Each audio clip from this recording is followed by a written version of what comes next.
শুধু কৃষ্ণপ্রেম অনুরাগী ভক্তগণ ও আমার রাধাংশ স্বরূপিণী কৃষ্ণপ্রেম অনুরাগিনী ভক্তিমতী মা ও বোনেরা, আজকার যে তত্ত্ব আমি প্রকাশ করতে চলেছি, এই তত্ত্বটি প্রতিটি মানব জাতির কল্যাণের জন্য। তার কারণ, আমরা তো প্রতিটি বাড়িতে পুজো অর্চনা করে থাকি। কিভাবে গোবিন্দকে আমি পুজো দেব, কিভাবে আমি গোবিন্দকে পুজো দেব, কি দিয়ে পুজো দেব? তাই আমার গোবিন্দ প্রাণবল্লভ শ্যাম সুন্দর মুরলীধর বঙ্কিম বিহারী ব্রজধামে বসে আছেন। নারদ নারায়ণ নারায়ণ নারায়ণ বলি মামার কাছে উপস্থিত হলেন, হয়ে বলছেন, ওগো মামা, শুনেছি যে তুমিই বড়, তোমার উপরে আর কেউ নেই, কিন্তু তোমার উপরে কি কেউ আছে? তখন আমার গোবিন্দ হেসে বলছেন, ভক্ত আমার মাতা পিতা, ভক্ত আমার গুরু, ভক্তরা ছিল বলে আমার নাম রেখেছে বাঞ্ছা কল্পতরু গো, বাঞ্ছা কল্পতরু। ওরে ভাগ্নে, আমার থেকে বড় ভক্তরা না থাকলে আমার অস্তিত্ব নেই। তাই ভক্তরা কিভাবে পূজা করবে সেইটি শোন। তাই গোবিন্দকে নারদ প্রথম প্রশ্ন করছেন, কি ফুলে পুজিব হরি, কি ফুলে পুজিব হরি, চরণ তোমার হরি, চরণ তোমার। কি ফুলে পুজিব হরি, হরি হে,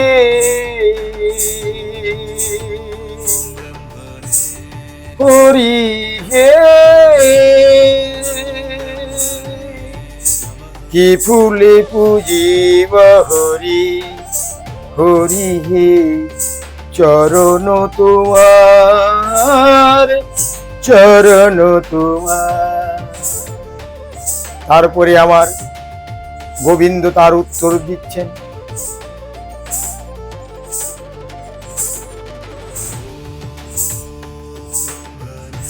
সুগন্ধিত ততই ফুল, মল্লিকা বেল ফুল, সুগন্ধিত যতই ফুল, মল্লিকা বেল ফুল, প্রেম ফুলে, প্রেম ফুলে না পুজিলে, প্রেম ফুলে না পুজিলে পূজা হয় না আমার, পূজা হয় না আমার। তখন নারদ বলছে, ওগো মামা, মামা গো, বলি গো তোমারে, শুনেছি আমার পিতা ব্রহ্মার মুখে। কি শুনেছি ভাগ্নে? না, শুনেছি আমি তুলসী আর গঙ্গা জলে পুজিলে ঘরে,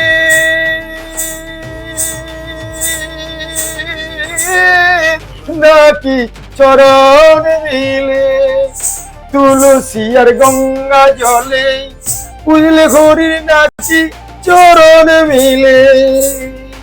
তখন গোবিন্দ আমার answer in the following question, তার উত্তর দিচ্ছেন, নয়ন বাড়ি না দিলে যে, নয়ন বাড়ি না দিলে যে, ও পূজা হয় না আমার, পূজা হয় না আমার।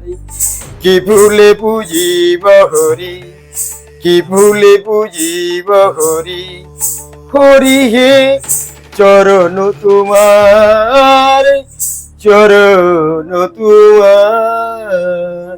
অর্থাৎ মানবদের, নরনারী সবারই উচিত প্রেম এবং ভক্তি দিয়ে এবং নয়নের জল দিয়ে গোবিন্দকে পূজা করা, তাহলেই গোবিন্দ আপনার ডাকে সাড়া দিবে।